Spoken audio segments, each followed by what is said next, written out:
Here we are with beloved Prashant Trivedi, joining us today for the 8th house. The 8th Yes. house is the house of Scorpio. Today, it's commonly referred to as the house of hidden secrets, of subconscious psychology, the house of sex, the house of occult knowledge, as well as taxes and other people's money. So today we're going to really dive into the root and the truth of this house so that we can apply it in a positive way towards our own lives. Yes. Beloved Prashant Trivedi, please illuminate us with the 8th house.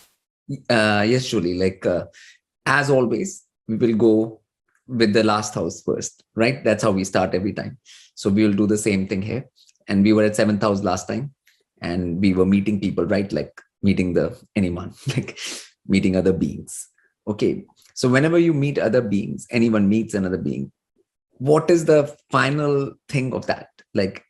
Whenever you meet someone or anyone, what is the final thing you come to know from that? Like, I will ask you, simple. Whether it evolves you or devolves you. Yeah, that is fine. But whenever you meet something like someone or, what is the final thing? The final thing is that all meetings come to an end. Oh, okay. Okay. Every time you meet someone, like, okay, you meet for whatever amount of time, 1 hour, 2 hours, 3 hours, 4 hours, 5 hours, 7 hours, whatever, like everything comes to an end. So that's what we learn from 7th house. That everything, whenever we are meeting other beings, everything is coming to an end. Okay. And that's where 8th house starts from. So 8th is the house of endings. Okay. You met someone, okay, and you spent some time with them, and every time you spend time, it always comes to an end. There's a beginning to a meeting, and then there's an ending to a meeting. Okay, so every interaction 7th house has, and that's the biggest takeaway, in a way, from that thing. And that's, so when you go into this, okay, the meeting is going to end, like your dealings with others are going to end at some point, or everything, and sometimes the dealings end because the other person dies, okay, and they are not on this earth anymore in this physical form. So then it leads you to the questions about, okay, your life is also going to end. Okay, this physical body is also going to end. Everything is going to end. Okay, so this whole, and when you come to know about like this physical body is going to end, then what is the next thing? Next thing is, what will happen next? Okay, so is there a spirit? Where does the spirit go? What happens after death?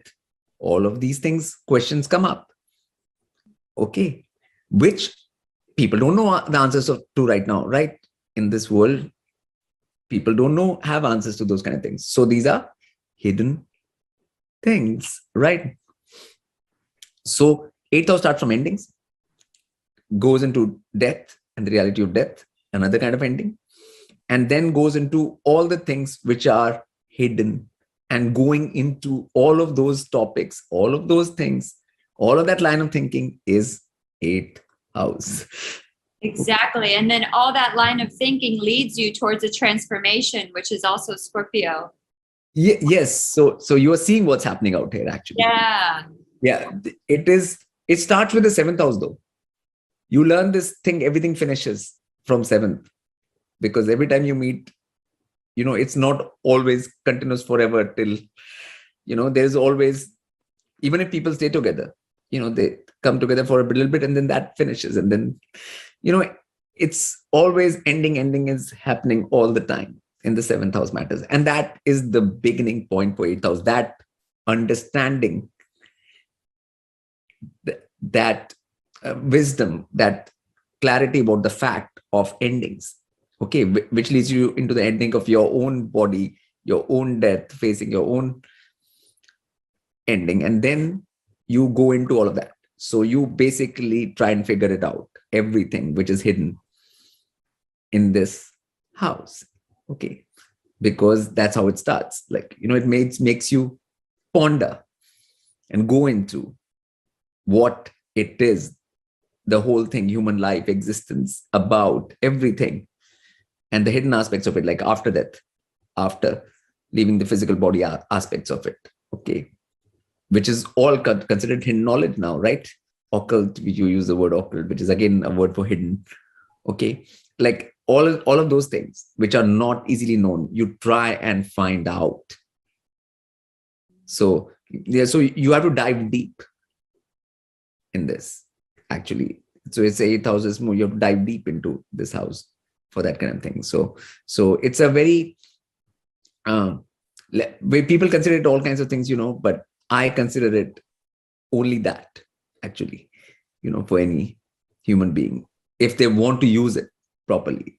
This house is about facing the reality of all kinds of endings, and then getting the wisdom out of it as to what it is about, and which will lead to knowledge later. But then we will discuss that in the next house. Okay. But not in this one. Okay. But this one will give you enough data, the 8th house. Yeah. And that's why astrology even comes under this house. Study of astrology. Like how come? Like, for example, like a lot of times people, like in this day and age, they call it relationship, right? Like, and they have a relationship and they have a bad relationship or whatever, like, and it comes to an end because the things come to an end, right? And it comes to a complete end. And then people are wondering, how did this happen? What happened? And, and they go into, and a lot of such people go into astrology after that to figure things out. Like, what is destiny? How is this work? What is the mechanisms of this whole existence, human existence? Like, okay, they want to know all this, like whether it was there in their destiny or not. And all these questions arise, right? Mm-hmm. And which throws people into astrology. But again, in 8th house, like it's a big rabbit hole. Okay. So a lot of people can go into astrology and then just lose themselves there completely. And like, it can be too much of it without, there are a lot of, there's a lot of like nonsensical information about everything in this world right now about 8th house matters, whether it's astrology or hidden truth of this world, right? Like how things are actually functioning, what actually makes happen. So there are a lot of nonsensical information. So you can get lost in that, and you won't have the discernment to know which is the right one, which is not the right one, and all of that. So it requires a lot of discernment, this house. Okay, so thankfully it's coming after the 5th, right? So your 5th has to be very nicely developed, the intelligence, in order to use this house properly, right? Exactly. Because it's depending on the 5th house, actually. Your discernment and your discipline in the 6th house. Okay. All of those factors are going to be used in this house, so. And that's what people, when they don't do, like, like people get very crazy in. Yeah. So it, like a lot of times people say, like, people go mentally unstable because of this house. Yes. Right. Why is that? Because this is the thing, because the intelligence and the discipline has not been established before plunging into this. And the first is also not developed a lot of times. The first house is not clear. The physical body existence has not been taken care of properly. And you're diving into this. Then it can, it's like you're not prepared for this journey, the 8th house journey, basically, in the ways of the first 7 houses. And then if you take that journey, then it creates a lot of problems. So it's basically becomes like a house of obstacles and problems in the modern world. Is that why taxes are there? Because it's just an obstacle and a problem. Yeah. I mean, like, obviously, if you go into the 8th house, you will not have to pay taxes. Right? Like, once you come to know the hidden things, exactly. Because there's 1 or 2 layers after which you don't. Okay, like I'm saying. But again, so all of that is, obviously, there is knowledge to be had here. Yes. Things to be known for real. Okay. All of that is the potential of the 8th house. Okay. But again, it can drive you crazy too if you go down the rabbit holes in the wrong way, or you're not prepared, and don't have the discernment, and paranoia can strike, right? Things like paranoia. All these things are 8th house things, like these troubles. And as far as endings are concerned, you have to learn and accept that endings are a fact of this plane. So a lot of people get too perturbed by endings, okay, because they are not accepting of the 8th house thing. So it is again first house, 5th house has to be developed, all of the intelligence clearly, psychological balance in the 4th house, all of that has to be there. Yes, I feel too with like Pluto, it's got that tumultuous energy, but it's like I had sudden endings in my early childhood. I had family relatives just die like this, like one in a car accident, and it was so jolting and shaking, but ultimately it led me through a huge transformation and understanding of life and how temporal it is, Yes, temporal, yes. 8th house event, right? That's an 8th house event. Okay, so that's why it's considered not a pleasant house for people. Like, it's not considered pleasant house because you have to face some facts of endings in this house, basically. And from there, the road of knowledge starts about things which you will not think about. Normal people don't think about what happens after death or what happens after, like all these actual real questions of existence come into play in this house. Okay, but again, you have to be very prepared and ready. Otherwise it's dangerous. The word danger is associated with 8th house, like danger, and the danger is actually of a fool, like going into things into an unknown jungle and not knowing how to navigate through that and getting into trouble there, because it's dark. Like things are dark, like you can't see anything really. It's like the underworld, it's the underground, and it's all of these, so just like caves are dark, and it's the depth, and so it is, you need your own light beacons here, and where is the light going to come from? 5th. From the intelligence. 5th is shining, like the sun, the solar Leo. Oh, okay, yes. Right. So don't go into this house without a light source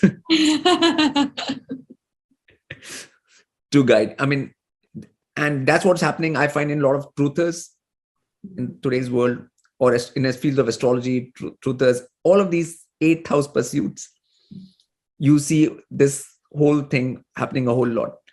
People getting lost or going crazy, or people, like it's just happening way too much, and it can be seen in today's world very easily, like so I don't even have to speak so much about it because people can see it for themselves what's going on. If you don't integrate 1 to 7 properly, especially 5th and 1st, 8 is a no-go zone, basically. Otherwise it will create havoc. But if you go into it properly and that thing, then it will reward you with actual real knowledge and understanding of things. Is sex related to this house because it takes place behind closed doors, hidden? Is that? I mean, not exactly, because it is actually ending of it, like that is in 7th house still. Oh, okay. Yeah, but like, because I mean, this is ending of anything. Even that thing ends. That activity also ends, right? Like if there's an end to everything. 8th house is the end of anything. So it's not per se sex. No. Oh. Because it's end of anything. Like you might have a car, or it also ends, like sometimes you have it and then after a while you don't have it. Like you have a house and then it's not there anymore, or anything is there or not there, so even that thing also is there and then it's not there, like it's just the ending of things. So it just focuses on endings actually. Okay. And from the endings, knowledge of the temporal, and then knowledge of what is actually important. if everything is temporal, then what actually is important on this plane? Okay, so that knowledge and understanding, the search begins in the 8th house. Okay, and you go after that, you go into that and really know that what are we actually doing out here on this earth, and these kind of questions, and what is our purpose, and everything happens in the 8th house, which will internally to 9th house, which we'll obviously go into next time, like, so it'll lead into the next house. So, and what is its dynamic with the 2nd house in that opposition? Okay, that's a very simple thing. Like, you eat food, right, from 2nd house, right, from the mouth, then you have to take it out from the 8th house.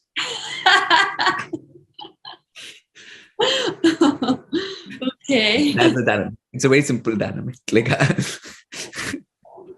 yes, yeah.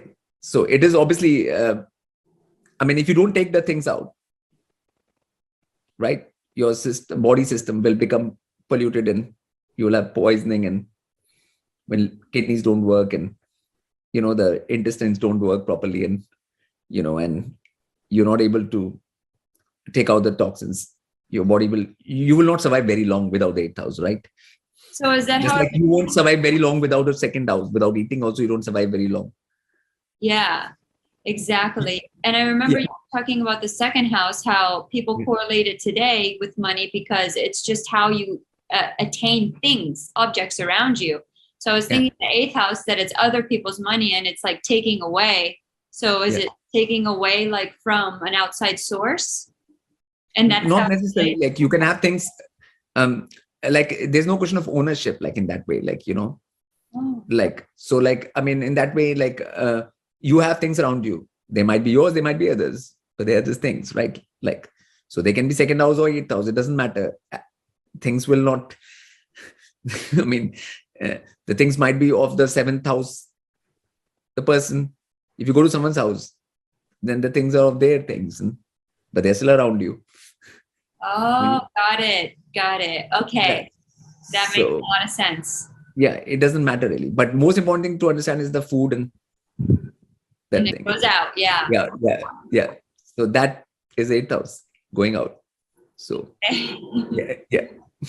Wow. And would you consider it what they call moksha house of potential enlightenment? The 4, 8, and 12 are usually the trine in which they associate being able to break out of the matrix. Right, which I already said. It is because for that first you have to face the temporal nature of things here, endings and everything, and then you have to go into that direction. What are we here for? What is the purpose?